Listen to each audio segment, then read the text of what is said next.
ഒരു സ്ത്രീ അല്ലെങ്കിൽ ഒരു പെൺകുട്ടി താൻ സെക്ഷുവലി അബ്യൂസ് ചെയ്യപ്പെട്ടു എന്ന് തുറന്നു പറയുമ്പോൾ നിങ്ങൾ ആർക്കൊപ്പം നിൽക്കും? ആ ചോദ്യം നിങ്ങളെ ആശങ്കയിലാഴ്ത്തുന്നുണ്ടെങ്കിൽ അവളുടെ പാസ്റ്റിലേക്കും തൊഴിലിലേക്കും വസ്ത്രത്തിലേക്കും അവളുടെ പ്രണയത്തിലേക്കും അതിൻ്റെ സങ്കീർണതകളിലേക്കുമാണ് നിങ്ങളുടെ ചിന്തകൾ പോകുന്നതെങ്കിൽ തീർച്ച ആ നിമിഷത്തിൽ തന്നെ അവിടെ ഉന്നയിക്കപ്പെട്ട കാതലായ പ്രശ്നത്തെ നിങ്ങൾ മറന്നുകളയുകയും അബ്യൂസർക്ക് അനുകൂലമായ നിലപാടെടുക്കുകയും ചെയ്തു എന്നാണ്. ഇത്തരം ചില ചോദ്യങ്ങളിലേക്ക് പ്രേക്ഷകനെ കുരുക്കിയിടുന്ന സിനിമാ അനുഭവമാണ് ആനന്ദ് ഏകശി സംവിധാനം ചെയ്ത ആട്ടം. ഞാൻ എങ്ങനെ ഇനി അവരെ ഫേസ് ചെയ്യും? എന്തൊക്കെയോ പോലെ തോന്നുന്നു. അരങ്ങ് എന്ന നാടക ഗ്രൂപ്പിനകത്ത് നടക്കുന്ന ചില സംഭവ വികാസങ്ങളിലൂടെ കടന്നുപോകുന്ന ചിത്രം സമൂഹത്തിന് നേരെ തിരിച്ചുപിടിക്കുന്ന കണ്ണാടിയാകുന്നുണ്ട്. ഒരു നാടക ഗ്രൂപ്പിന്റെ ചെറിയ സ്പേസിലേക്ക് ക്യാമറ തുറന്നു വെച്ച് അവിടെ നടക്കുന്ന വാഗ്വാദങ്ങളെയും ചർച്ചകളെയും ഇഫക്റ്റീവായി പ്രേക്ഷകനിലേക്ക് എത്തിക്കുന്നതിൽ സംവിധായകൻ ഒരു പരിധിവരെ വിജയിക്കുന്നുണ്ട്. സിനിമ ഉന്നയിക്കുന്ന രാഷ്ട്രീയം എക്കാലത്തും പ്രസക്തവുമാണ്.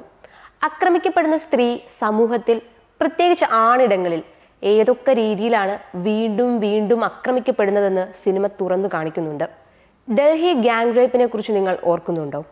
2012 ഡിസംബർ 16 രാത്രിയിൽ ഡൽഹിയിലെ ഒരു പ്രൈവറ്റ് ബസ്സിൽ 23 വയസ്സുകാരി പെൺകുട്ടി ലൈംഗിക പീഡനത്തിന് ഇരയാവുകയും ആശുപത്രിയിൽ മരണപ്പെടുകയും ചെയ്തപ്പോൾ ഇന്ത്യയുടെ പൊതുവികാരം അന്ന് അവൾക്കൊപ്പമായിരുന്നു. എന്നാൽ പിന്നീട് ഉയർന്നു വന്ന മനുഷ്യത്വ വിരുദ്ധമായ ചോദ്യങ്ങൾ അന്നേരം വരെ അവൾക്ക് വേണ്ടി വിളിച്ച മുദ്രാവാക്യങ്ങളെ റദ്ദ് ചെയ്യുന്നതായിരുന്നു. ആ രാത്രിയിൽ എന്തിനാണ് ആ പെൺകുട്ടി അവിടെ എത്തിയതെന്നായിരുന്നു അന്ന് ഉയർന്നു വന്ന പ്രധാന ചോദ്യം. അതേ കഥാസന്ദർഭങ്ങൾ ആട്ടത്തിലും ആവർത്തിക്കപ്പെടുന്നുണ്ട്.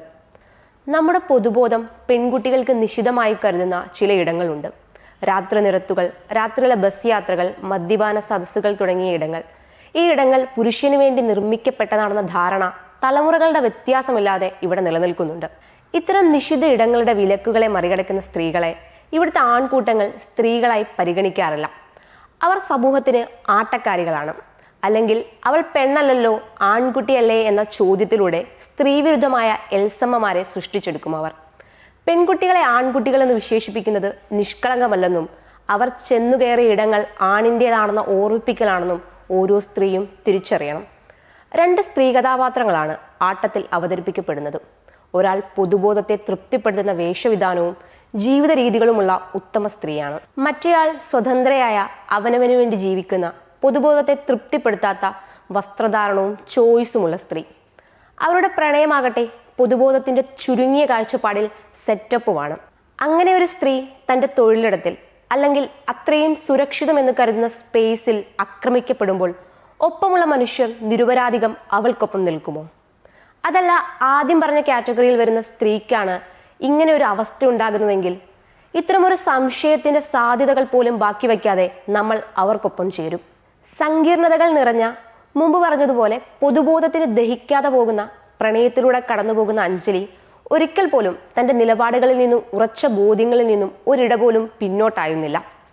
പ്രണയത്തിന്റെ നിലനിൽപ്പിന് വേണ്ടി പോലും കള്ളം പറയാൻ അവൾ തയ്യാറാകുന്നുമില്ല. തനിക്ക് വന്നു ചേരുമെന്ന് ധരിക്കുന്ന വലിയ നേട്ടങ്ങളുടെ പ്രലോഭനത്തിൽ ഭ്രമിച്ചുപോയ വിനയ് ഫോർട്ട് അവതരിപ്പിക്കുന്ന വിനയ് എന്ന നായകൻ നീയില്ലാതെ ഒരു പരിപാടിയുമില്ല അഞ്ജലി എന്ന് പറയുമ്പോൾ ഒരു പൊട്ടിച്ചിരി മാത്രമാണ് അവൾ മറുപടിയായി നൽകുന്നത്. എന്നാൽ പൊട്ടിച്ചിരി ഒരു രാഷ്ട്രീയ നിലപാടായി അവതരിപ്പിക്കുമ്പോഴും അതിനൊരു സിനിമാറ്റിക് അനുഭവമായി മാറ്റുന്നതിൽ സംവിധായകൻ പരാജയപ്പെടുന്നുണ്ട്. ആട്ടത്തിൽ ചർച്ചകൾ നടത്തുന്നതും നിലപാടെടുക്കുന്നതും അത് തിരുത്തുന്നതും വിലയിരുത്തുന്നതും ചോദ്യങ്ങൾ ചോദിക്കുന്നതും പുരുഷന്മാർ തന്നെയാണ്.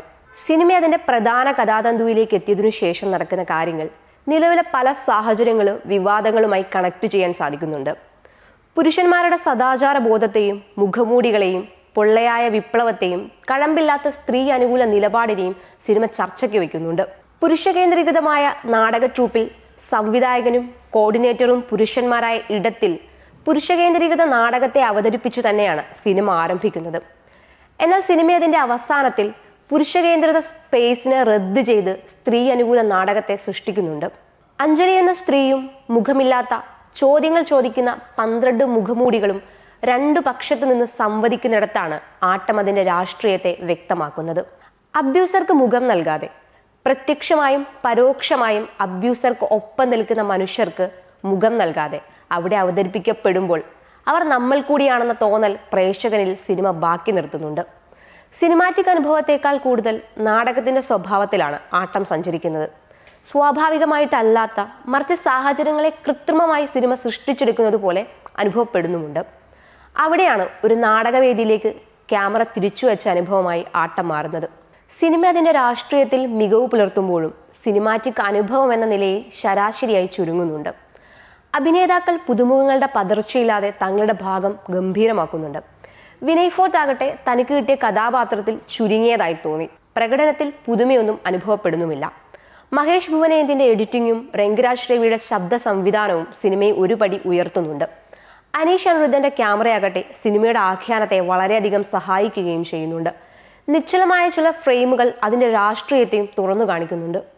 പുരുഷ കേന്ദ്രീകൃത ഇടങ്ങളെയും അതിന്റെ പൊള്ളത്തരങ്ങളെയും ഹുങ്കിനെയും അട്ടിമറിച്ച് സൃഷ്ടിക്കപ്പെടുന്ന പെണ്ണിടമാണ് ആട്ടത്തിന്റെ ഭംഗി.